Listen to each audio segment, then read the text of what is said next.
मनुष्य और धन, इन दोनों में संबंध अत्यंत गहरा है। धन वो शक्ति है जिसका उपयोग मनुष्य करता है सांसारिक वस्तुओं को खरीदने के लिए, अपना जीवन यापन करने के लिए। और मनुष्य वो शक्ति है जो धन को महान बना देती है। अब एक बात है, उपयोग करना चाहिए धन का और प्रेम करना चाहिए मनुष्य से।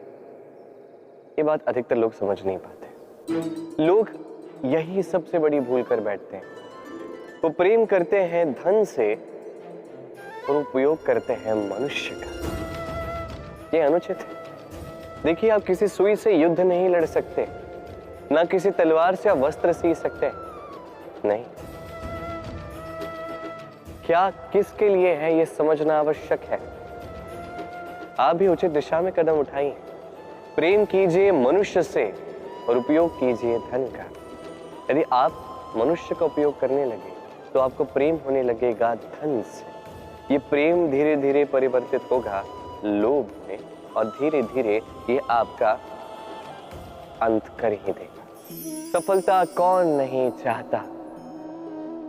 सफलता को प्राप्त करने का, शिखर पर पहुंचने का अलग ही एक आनंद है। और जीवन में अपने कौन नहीं चाहता। हर एक व्यक्ति चाहता है कि जीवन में मेरे कुछ अपने हों जो सदैव मेरे साथ रहे, क्योंकि अपनों के साथ ही तो सफलता का आनंद सबसे अधिक आता है। परंतु होता क्या है, कई बार सफलता की खोज में उस मार्ग पर चलते चलते हम अपनों से दूर हो जाते हैं। ना चाहकर भी कभी कभी हो जाते हैं। उन्हें समय नहीं दे पाते। कभी कभी भूल जाते हैं कि सफलता का वास्तविक आनंद अपनों के साथ ही है। कि सफल होने के पश्चात जब हम अपनों से मिलते हैं, उनके नेत्रों में हमारे लिए जो भाव है, जो सम्मान है, जो प्रेम है, यही असली पुरस्कार भी है। हम भूल जाते हैं बात और अकेले हो जाते हैं। अधिकतर बार ये होता है। अधिकतर बार लोग जो सफल हैं वो अकेले रह जाते हैं। अब आप क्या चाहते हैं? आप असफल होकर अकेला रहना चाहते हैं या सफल होकर अपनों के साथ आनंद मनाना चाहते हैं? निर्णय आपका है। सफलता के पीछे भागिए, स्वयं को झोंक दीजिए, किंतु अपनों का साथ कभी मत छोड़िएगा। वो अपने जो आपकी सफलता के लिए उत्तरदायी हैं, वो अपने जिन्हें आपकी सफलता से सुख मिलता है, आनंद मिलता है, उन्हें कभी मत त्यागिएगा। भगवान और भक्त जब एक आकार होते हैं, जब भक्त अपने भगवान की ओर, अपने जीवन के उद्देश्य की ओर पूर्णतः समर्पित होता है, तब जन्म लेती है भक्ति। अब संसार में सारी आशाएं भले ही आपका साथ क्यों ना छोड़ दें, ये भक्ति आपके साथ रहेगी। भक्त और भगवान जब एक आकार हो जाते हैं तो उनमें कोई अंतर नहीं रहता। वो एक हो जाते हैं, एक व्यक्तित्व, एक अस्तित्व। इसलिए कभी भी जीवन में, किसी भी रूप में, किसी भी प्रकार में, किसी भी ईश्वर को मानिए, मन में श्रद्धा जागृत कीजिए, इस भक्ति को जागृत कीजिए। संसार में भले ही सब कुछ आपको छोड़ के चला जाए, तब भी ये भक्ति केवल आपका उत्थान ही करेगी। तो मन में इस भक्ति को जगाइए। शब्द ही शून्य, शब्द ही आरंभ, शब्द ही अंत भी, शब्द ही अमर है, शब्द ही भ्रम भी। ये शब्द अत्यंत विशेष है। किसी रोते को हंसा देते हैं, किसी हंसते को रुला देते हैं, किसी के मन में ऊर्जा जागृत करते हैं तो किसी के मन को कांटा बनकर चुभ जाते हैं। एक अत्यंत महत्वपूर्ण बात है जो समझना अत्यंत आवश्यक है।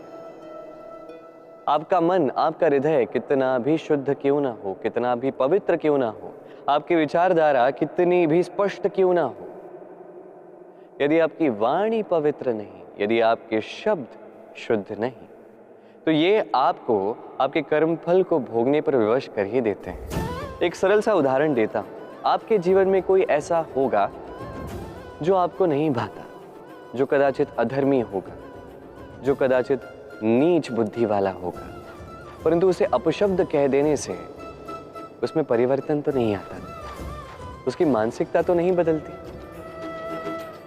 बस मन में प्रतिकार की भावना जागती है, द्वेष की भावना जागती है और कुछ नहीं।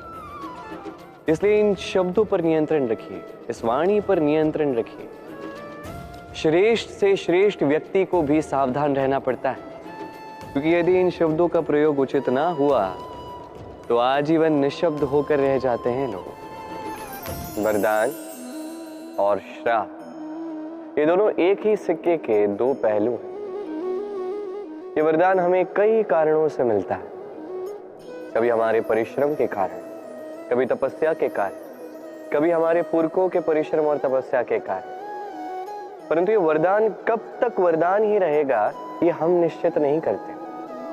ये निश्चित करते हैं केवल हमारे कर्म। यदि आपको उदाहरण दूं तो किसी रेशम के कीड़े को देखिए। उसे वरदान प्राप्त है कि वो अपनी सुरक्षा के लिए खोल बना सकता है।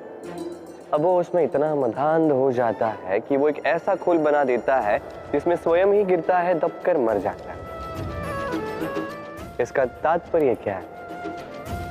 तात्पर्य सरल है। गर्व करना ठीक है, किंतु अहंकार करना बिल्कुल ठीक नहीं। यदि अहंकार मन में प्रवेश कर गया तो इस वरदान को श्राप बनने में समय नहीं लगता। और यदि कर्म श्रेष्ठ रहे तो श्राप भी वरदान बन जाता है। सुख, दुख, मृत्यु, महामारी, ये कभी बता के नहीं आते, न कभी पूछ के आते। और कुछ ऐसा ही होता है द्यूत का ये खेल,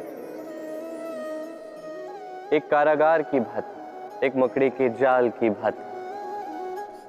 जैसे एक मकड़े का जाल एक कीट को अपनी ओर आने के लिए उकसाता है, अपनी चमक से, अपनी बुनावट से, वैसा ही द्यूत का ये खेल मनुष्य को अपने पास आने के लिए उकसाता है।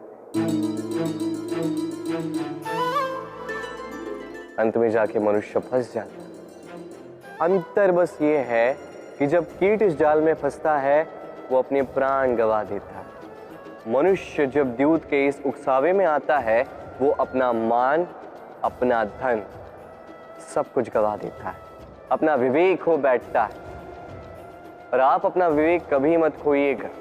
यदि आपके मन में लालच आ जाए, आप लोलुप हो जाओ, यदि आप द्यूत के इस खेल में प्रवेश कर जाओ तो बस स्मरण रखना, लौट कर वापस आना लगभग असंभव है। इस विवेक का साथ कभी नहीं छोड़ना, क्योंकि विनाश के आने का पहला संकेत ही विवेक का जाना। इस उकसावे में मत आए। विजय, विजय प्राप्त करने के लिए मनुष्य क्या कुछ नहीं करता, हर संभव प्रयास करता है। परंतु क्या अपनी विजय प्राप्त करने के लिए कुछ भी दांव पर लगा देना उचित है? कदापि नहीं। अपना खोया हुआ मान, खोई हुई संपत्ति, खोए हुए अधिकार पुनः प्राप्त करने का एक ही मार्ग है, और वो है पुरुषार्थ, जुआ नहीं। जो व्यक्ति स्वयं हरा हुआ है, अपनी जीत को प्राप्त करने के लिए किसी और को दांव पर कैसे लगा सकता है? ये पूर्णतः अनुचित है। कई बार भौतिक धन पाने के लिए, संपदा पाने के लिए हम हमारा वास्तविक धन, हमारे अपने, उन्हें खो जाने के लिए सज्ज हो जाते हैं। ये उचित नहीं है। संकट कितना भी बड़ा क्यों ना आए, हमारे अपनों को हमारे साथ ही रखना चाहिए, ना कि अपनी विजय के लिए उन्हें दांव पर लगाना चाहिए। ये भूल किसी ने की है, आप कभी दोहराइए मत। राधे राधे।